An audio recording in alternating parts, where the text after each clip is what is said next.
most obvious tangible impact of the project was that the counseling center at our university was able to keep copies of the Facing Sexual Violence Project book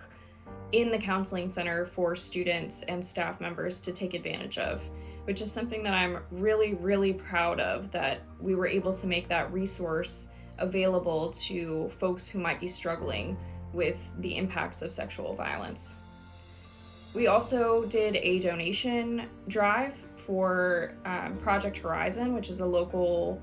domestic violence shelter within the community, and we raised quite a bit of money for them as well, which was really fantastic, and they were a wonderful partner throughout the Facing Sexual Violence project.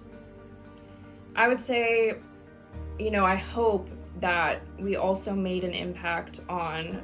every person that was involved in the project itself, from the project managers to the writers to the individuals who were brave enough to actually come forward and share their stories with us. I would hope that the folks who worked on this project gained an awareness of this issue within the community, gained empathy for survivors, and a passion for helping them to share their experiences and to find their voice. And I hope that the survivors who were brave enough to share their stories with us also found the experience to be healing or to be liberating as one step along their journey of recovery. Honestly, I don't have a lot for this question because I really think the Facing Project is a great model as it is. I would say when it comes to sensitive topics like the topics that we covered, we had to adjust the model a little bit. We had some individuals who were not comfortable sharing their stories with a writer, so meeting with a writer and having them record their stories, which is completely understandable. So we did have a few people who we allowed to write their own stories, and we did that in conversation with JR and Kelsey. So I think at times that might be kind of a necessary approach depending on what the topic area is. I would also say this was a really challenging subject matter to deal with, very emotional at times,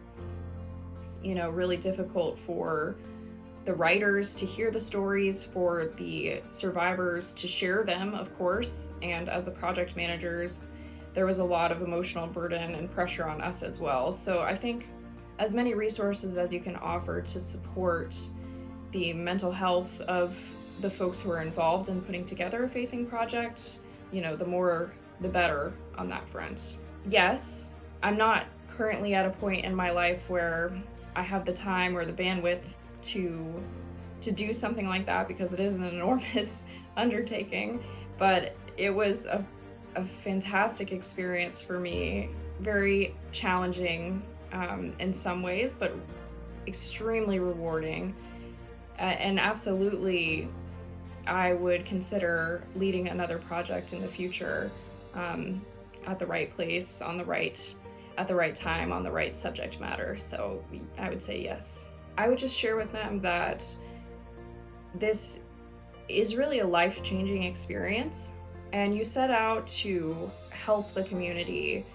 to address a need that you see in your community, but don't underestimate the personal impact